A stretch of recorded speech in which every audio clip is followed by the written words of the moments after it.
আমা বোনেরা আমার আগো শুনে রাখো, হযরত আলী কুরুমুল্লাহ ওয়াজু ফাতেমার স্বামী 2 দিন পরে মক্কার জমিন থেকে বাড়িতে ফিরে আসলেন। আসি বিবি ফাতেমার কাজের সামনে যে দাঁড়াইলেন। দাঁড়িয়ে আলী ফাতেমাকে বলে, ফাতেমা রে, আমি 2 দিন পর্যন্ত বাড়িতে ছিলাম না। ফাতেমা, আমার মনে হয় তুমি কিছুই বোঝা খাও নাই।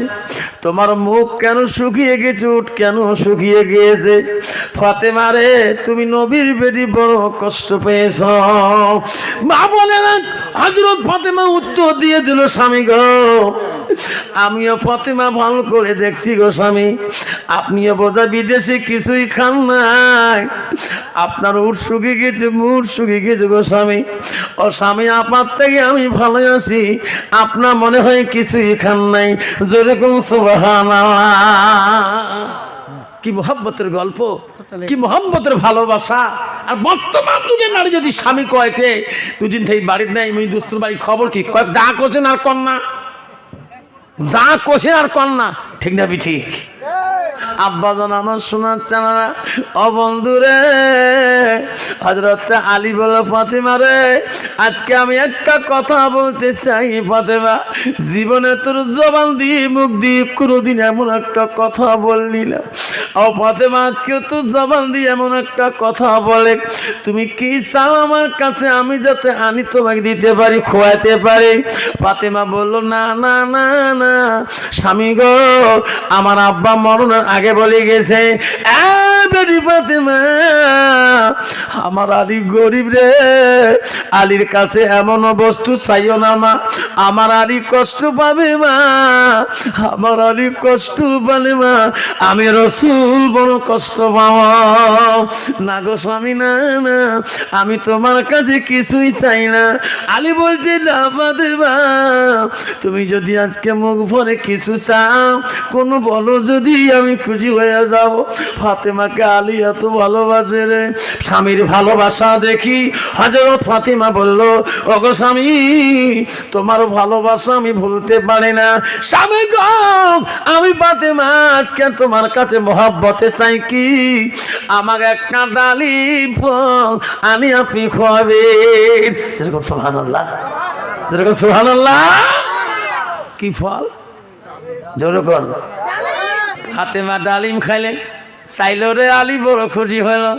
আলী মদিনার দিকে দৌড় মারলেন। আল্লাহ, ওই দিন আলীর পকেটে এমন একটা পয়সা আলীর কাছে ছিল না। আলী চিন্তায় পড়ে গেল, আল্লাহ, নবীর বেটি কোনোদিন জোর করে আমি বলি নাই, আজকে ফাতেমাকে আমি বললাম। ফাতেমা খুশি মনে বলল, স্বামী গো, একটা ডালিম ফল আপনি যদি খোয়ান, আমি ফাতেমা বড় খুশি হয়ে যাব। আল্লাহ, আমি আলী কেমন করে ডালিম কিনবো, আমার কাছে পয়সা নাই। আলী মদিনার বাজারে গলিতে গলিতে করে রে, চোখের পানি ছেড়ে কাঁদে, আল্লাহ, নবীর বেটির মনে আমি বড় দুঃখ দেব যদি আমি ডালিমটা খাইতে না পারি।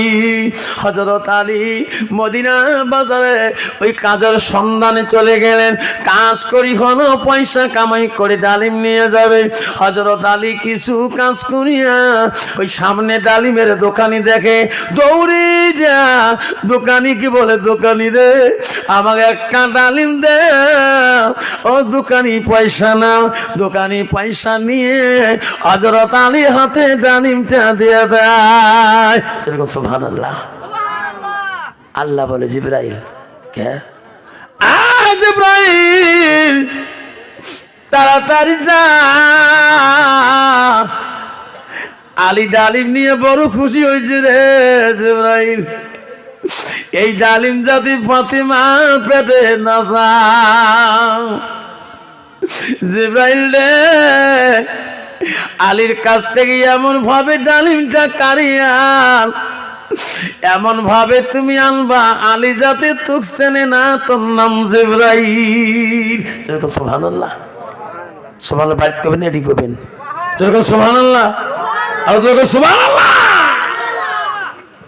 জিবরাইল আলাইহিস সালাম আসলেন, আলী বাড়ির কাছাকাছি হয়ে গেলেন।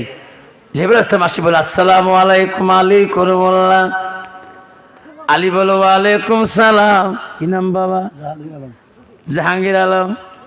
আল্লাহ জাহাঙ্গীর আলম আল্লাহ 500 টাকা দিল। আল্লাহ আল্লাহ জাহাঙ্গীরের জীবনের গুনাহ মাফ করে দিও আল্লাহ। যদি কোনো ভুল হয়ে থাকে আল্লাহ তাদের বংশের মধ্যে তুমি ক্ষমা করে দেও।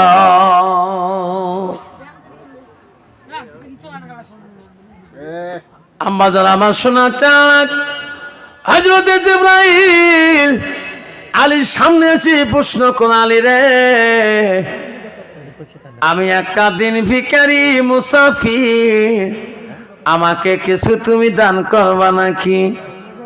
আলী বলল, কে গো? আমার কাছে তো কিছুই নাই, আমি কি দিয়ে তা দান করব?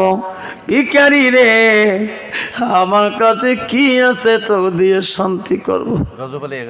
রজব আলী 1000 টাকা। আল্লাহ রজব আলী দান তুমি কবুল মঞ্জুর করে নাও। আলী ফাঁকি দাও কেন রে? আমি একজন দিন ভিখারি মুসাফির, তোর কাছে যা আছে রে তুমি তাই দেবা। আমি দোয়া করবো আলী রে আল্লাহ কোনদিন তো অভাব রাখবে না। জোরে কোন সুবহানাল্লাহ। শামসুল হক আল্লাহ 1000 টাকা দাও, 500 টাকা পরে দেন ইনশাল্লাহ। লেখো শামসুল হক বাবা 1000 টাকা দান করলো, 500 টাকা আল্লাহ নগদ দিল। গাদু শেখ আল্লাহ গাদু শেখ ভাই আমার 500 টাকা দান করলো। আল্লাহ আল্লাহ তাদের দানগুলো তুমি কবুল করে নাও। আল্লাহ তার জীবনের গুনাহ তুমি মাফ করে দাও। হযরত আলী বললেন, এ মুসাফির আমার কাছে কি আছে তোর দিয়ে শান্তি করবো? মুসাফির বলছে, আলী রে যা আছে তুমি তাই দাও, আমি দোয়া করবো রে আলী আল্লাহ তো কোনোদিন অভাব রাখবে না। হযরত আলী বলল, মুসাফির আমার কাছে একটা ডালিম আছে রে, এটা আমার বিবির জন্য আনছি। ওরে আলী আমি দোয়া করবো রে, যেটা ফল আছে সেটাই আমাকে দাও। আমল দোকান মা বোনেরা হযরত আলী ওই ডালিমটা বাড়ি করলো আর মনে মনে ভাবলো, রে নবী বলে গেছে আলী পৃথিবীর জমিনে কোন মুসাফির হালতে কেউ যদি কিছু চায় থাকলে না কইস না, আলী রে ওই মুসাফিরকে খালি হাতে ফিরে দিও না। আল্লাহ মুসাফিরকে চিনি না, একটা ডালিম আছে মিথ্যা কথাও পারি না। আল্লাহ ফাতেমা বেঁচে থাকলে বহু ডালিম খাইতে পারবে, মুসাফির ঘুরি গেলে জীবনে দেখার হবে না। এ মুসাফির নিয়ে যা, এই যে ডালিম নিয়ে যা। মুসাফির ডালিম নিয়ে দোয়া করে চলে গেল। হারি বাড়ি যায় না, লজ্জা পায়। আল্লাহ নবীর বেটিকে আমি জোর করিয়া আল্লাহ ডালিমের কথা বলছিলাম। আল্লাহ ফাতেমা বলছে ডালিম ভালো পায়, আর মাবুদ একটা ডালিম আনলাম পথের মাঝখানে দান করে দিলাম। ফাতেমা দেখলে কি বলবে, আমি বড় লজ্জা পাবো। আলী লজ্জার চোটে বাড়ি যায় না, বাড়ির কাছাকাছি আলী যায়। চিন্তা করে, আল্লাহ আমি নবীর বেড়ির কাজে কোনোদিনও বিজ্জতি হইনি। আল্লাহ আল্লাহ তুমি আমার বিজ্জতি করিও না। হযরত আলী বাড়ির দিকে ঢুকলেন। আলী দেখিয়ে ফাতেমা মুচকি হাসি দিয়া আলীকে ডাকিয়া ঘরে নিলেন। আল্লাহ খানা সুন্দর বানাইলেন, ফাতেমা খানা খাইতে দিলেন। ফাতেমা ডালিমের কথা আর বলল না। যেরকম সুবহানাল্লাহ। বাবা বর্তমান যুগে হয়েছে না তো কোনো কথা উড়ি যাও তুই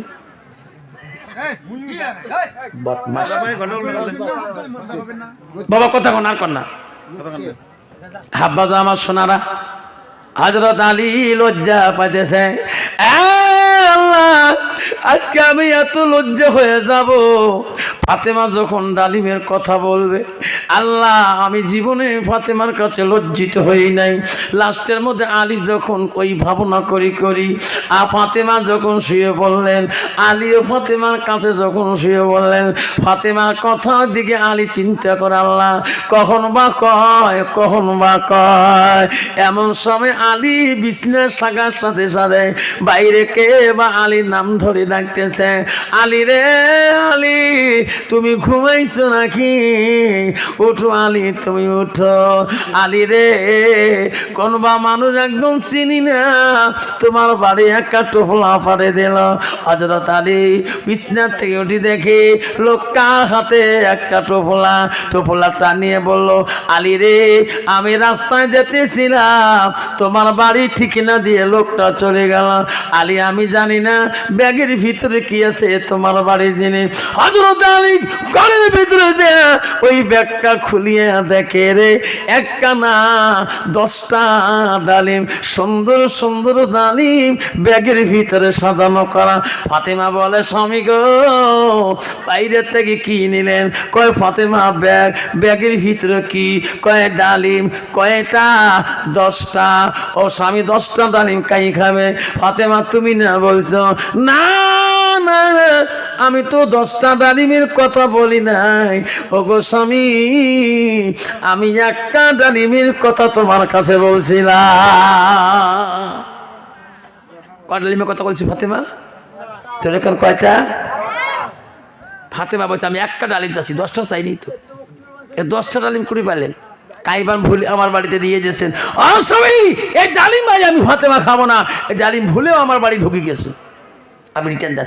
আমার মতন মেয়ে যদি বা স্ত্রী যদি মিলে তুই কছিস 100 টাকা শুরু করবি, পকেট মারবি, আজকে 3000 আনছ, কিছু কালকে 5000 মারবেন, ঠিক না? ঠিক মা বলে না হযরত ফাতেমা বলছে, স্বামী গো আমি চাচ্ছিলাম একটা ডালিম, এই ডালিম আমার না। আলী চিনতে পড়ে গেলেন, আল্লাহ ফাতেমা সত্যতে একটা ডালিমের কথা বলছে। আল্লাহ বলছে, জিবরাইল আলী ফাতেমার এত ভালোবাসা নষ্ট করা যাবে না। মস্ত 200 টাকা। জিবরাইল ফাতেমার কাছে যা, ফাতেমাকে বলে দেয়, ফাতেমা আলী একটা ডালিম আনছে, ও ফাতেমা তোর মহব্বতে একটা ডালিম দান করছি ফাতেমা। ফাতেমা রে এই একটা ডালিমের পরিবর্তে আল্লাহ তো দুনিয়ার ডালিম খোয়াবে না ফাতেমা, ওই 10টা ডালিম হইল জান্নাতি ডালিম। সুবহানাল্লাহ।